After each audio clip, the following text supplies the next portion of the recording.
Are you serious? Are you serious? The wildfires may be more than just fire. There may be more. It could be uranium. The wildfires that are both in Alberta, Canada, and in the British Columbia area, two different oil and gas companies that are sites, I should say, where huge amounts of fracking is going on, have now also experienced massive wildfires of a biblical proportion.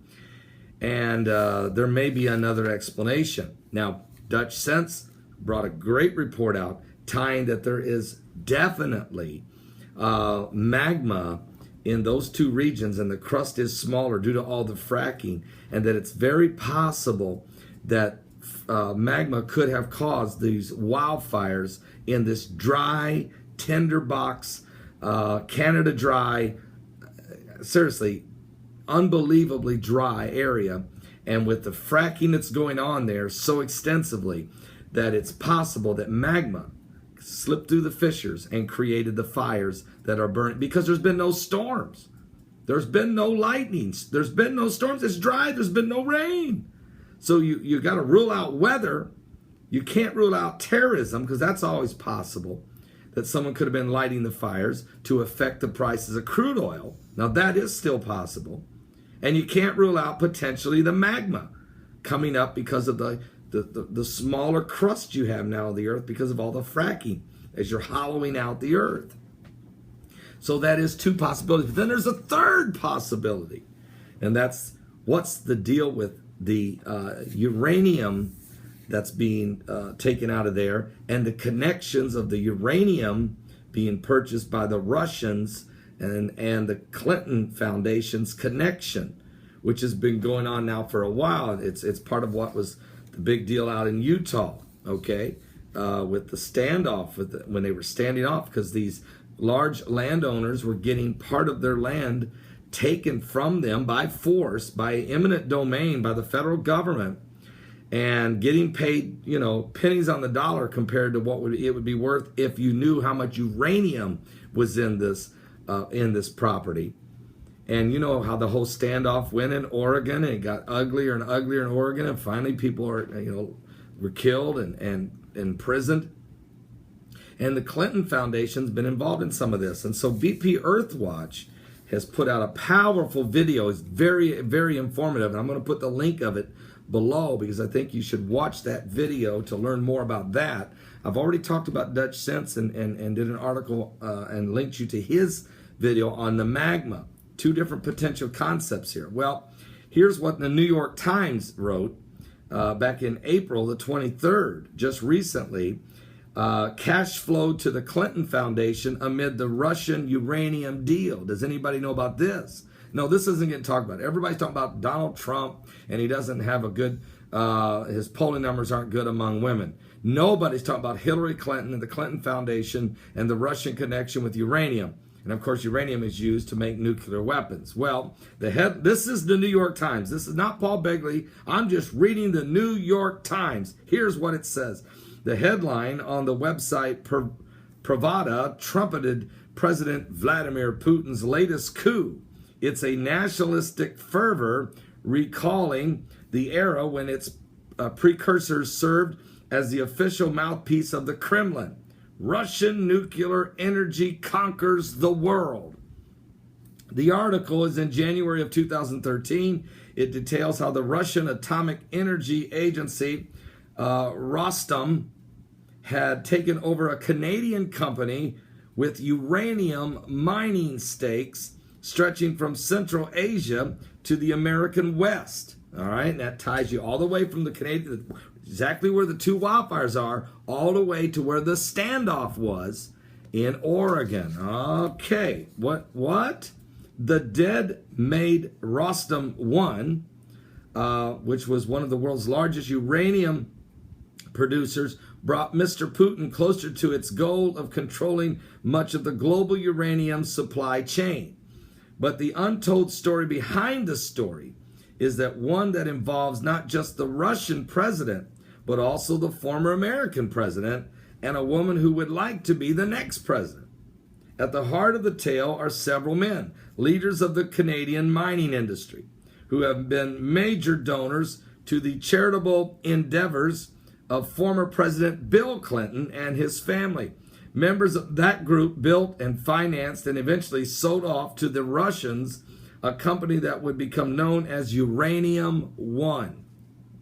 Now, beyond the mines in Kazakhstan that are among the most lucrative in the world, the sale gave the Russians control of 1/5 of all the uranium production capacity in the United States. And that's why Lavoy Finnegan, of course, who died in this Oregon standoff, it was all over the fact that their lands were being confiscated by the federal government, which included tons of uranium that was then being sold to the Russians in Uranium One.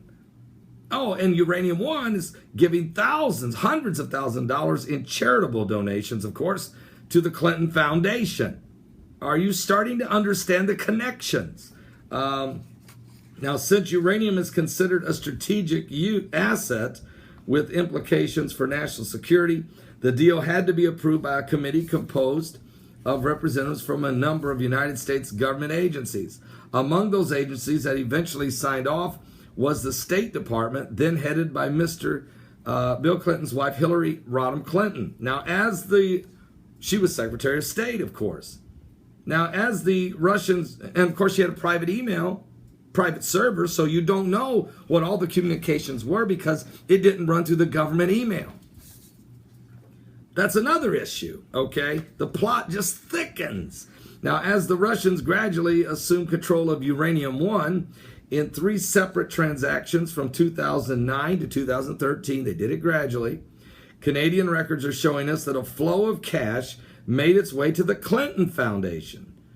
And Uranium One's chairman used his family foundation to make 4 donations totaling $2.35 million to the Clinton Foundation. So Uranium One isn't the only company that threw money at Bill Clinton and the Clinton Foundation. But the owners of Uranium One, also family foundations, each were making contributions, which 4 times make it look like it's coming from different people, but it's the same group sending $2.35 million to the Clinton Foundation. Now, those contributions were not publicly disclosed by the Clintons, despite an agreement by Mrs. Clinton that she had struck with the Obama White House to publicly identify all donors, but she didn't. And the government didn't know that those donors were sending money to the Clinton Foundation because her email server was private and was not being managed and monitored by the State Department, of which she was the head as Secretary of State. Now, so shortly after this, the Russians announced their intention to acquire a majority stake in Uranium One. And Mr. Clinton then received $500,000 for a speech in Moscow from a Russian investment bank with links to the Kremlin and who was promoting Uranium One stock. Are you serious? So, and I could go on. I'm going to put the link to this New York Times article below. You can read the article for yourself. You can also go watch BP Earthwatch's YouTube video that he did last night on this, which is very informative, and now begin to put the pieces together. Why did the wildfires start? Because people usually after wildfires, within 2-3 days, people are allowed back in their homes. They're saying that the people of Fort Mac may have to stay away from their homes for weeks. Why? Why? Okay? What is going on there that the people are not allowed? 100,000 people in Canada can't go home. A lot of their homes are burnt down, but not everybody's. Not everybody's. So why are they not allowed to go back to their homes and back to work? What is going on there?